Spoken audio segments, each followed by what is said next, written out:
রাত দখল কর্মসূচি নিয়ে মুখ্যমন্ত্রী যেটা বলছেন যে এই রাতের কর্মসূচি হলে সেক্ষেত্রে অনেকের অসুবিধা হয়, অনেক বয়স্ক মানুষ, অসুস্থ মানুষ থাকেন, তাদের অসুবিধা হতে পারে।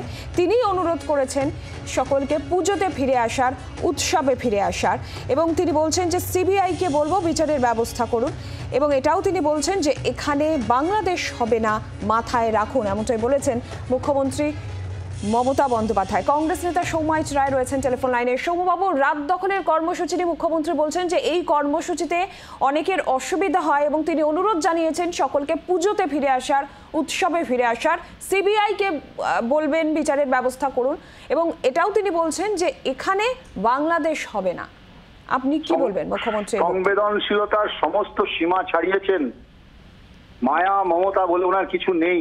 মাননীয় মুখ্যমন্ত্রী, পশ্চিমবাংলার একজন মহিলা মুখ্যমন্ত্রী, পরিবার, নির্যাতিতার পরিবার এইটুকু আশা করেছিল যে আপনি দয়া করে সমবেদনা জানাবেন বাংলার মানুষকে। আজকে সারা বাংলার মানুষের কন্যাহারা শোক, আর আপনি তাদেরকে উৎসবে ফিরতে বলছেন। আপনার পরিবারে যদি আজকে এরকম ঘটনা ঘটতো, আপনি উৎসবে ফিরতে পারতেন? প্রশ্ন রাখছি আপনার কাছে। বাংলার মুখ্যমন্ত্রী, মাননীয় মুখ্যমন্ত্রী, আপনি বলুন, আপনি আন্দোলনকে ভয় পেয়েছেন, তাই আন্দোলনকে যেভাবেই হোক বন্ধ করতে চাইছেন, চেপে দিতে চাইছেন, তাই আপনি এইসব কথাবার্তা বলছেন। আপনি যখন বিরোধী নেত্রী ছিলেন তখন দিনের পর দিন একটার পর একটা বড় বড় রাস্তা বন্ধ করে, ন্যাশনাল হাইওয়ে বন্ধ করে আন্দোলন করেছিলেন, তখন মানুষের অসুবিধা হচ্ছিল না? আসলে এখন আপনি ভয় পেয়েছেন আন্দোলনকে, মানুষের আন্দোলনকে ভয় পাচ্ছেন, তাই তাকে আটকে দেওয়ার চেষ্টা করছেন, তাকে ছোট দেখানোর চেষ্টা করছেন, তাকে কলুষিত করার চেষ্টা করছেন, তাকে ভাগ করার চেষ্টা করছেন।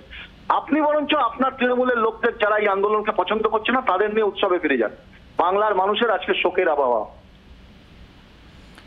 ধন্যবাদ। কংগ্রেস মুখপাত্র সৌমাইচ রায় ছিলেন আমাদের সঙ্গে টেলিফোন লাইনে। রাত দখলের কর্মসূচি এবং সেই কর্মসূচি নিয়ে মুখ্যমন্ত্রীর বক্তব্য যে এই কর্মসূচিতে অনেকের অসুবিধা হচ্ছে, অনেক বয়স্ক মানুষ থাকেন, তাদের অসুবিধা হচ্ছে, এবং তিনি সকলকে অনুরোধ করেছেন উৎসব, পুজোতে ফিরে আসার।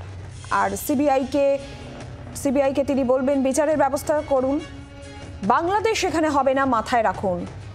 এমনটাই আজকে মুখ্যমন্ত্রী মমতা বন্দ্যোপাধ্যায় বলেছেন। আরজি করের ঘটনায় ন্যায় বিচারের দাবিতে আমরা দেখেছি লাগাতার এক মাস ধরে প্রতিবাদ কর্মসূচি চলছে। গতকালও আরও একটি রাত দখলের ডাক দেওয়া হয়েছিল, এবং সেই নিয়ে মুখ্যমন্ত্রী এই রাত দখলের কর্মসূচিতে সাধারণ মানুষের অনেক অসুবিধা হচ্ছে, অনেক মানুষের, এমনটাই বলেছেন মুখ্যমন্ত্রী। আমরা সিপিআইএমের প্রতিক্রিয়া নেব। সুজন চক্রবর্তী সিপিআইএম নেতা রয়েছেন আমাদের সঙ্গে টেলিফোন লাইনে। সুজনবাবু, রাত দখলের কর্মসূচি নিয়ে মুখ্যমন্ত্রীর যেটা বক্তব্য যে এই কর্মসূচিতে অনেক মানুষের অসুবিধা হচ্ছে, এবং তিনি অনুরোধ করছেন সকলকে পুজোতে ফিরে আসার, উৎসবে ফিরে আসার, সিবিআইকে বিচারের ব্যবস্থা করতে বলছেন, এবং এটা বলছেন যে এখানে বাংলাদেশ হবে না, এটা মাথায় রাখতে হবে। মুখ্যমন্ত্রীর এই বক্তব্য, আপনার প্রতিক্রিয়া? গোটা দেশ দুনিয়া বলছে উই ডিমান্ড জাস্টিস, বাংলা বলছে বিচার চাই, উনি বলছেন উৎসবে ফিরুন। একটা আরেকটার পূর্ব শর্ত নয়, কিন্তু উৎসব যে করবে মানুষ আসলে দুর্গার সুরক্ষা চাইবে, বাংলা তার মেয়ের নিরাপত্তা চাই, যেটা ওনার আমলে 12টা বাজিয়ে দিয়েছিলেন। স্বাভাবিক কারণে বাংলার মানুষের দাবিটা সংগত, গুরুত্বপূর্ণ। উনি এসব কথা বলার মধ্য দিয়ে ঘুরিয়ে দিচ্ছেন।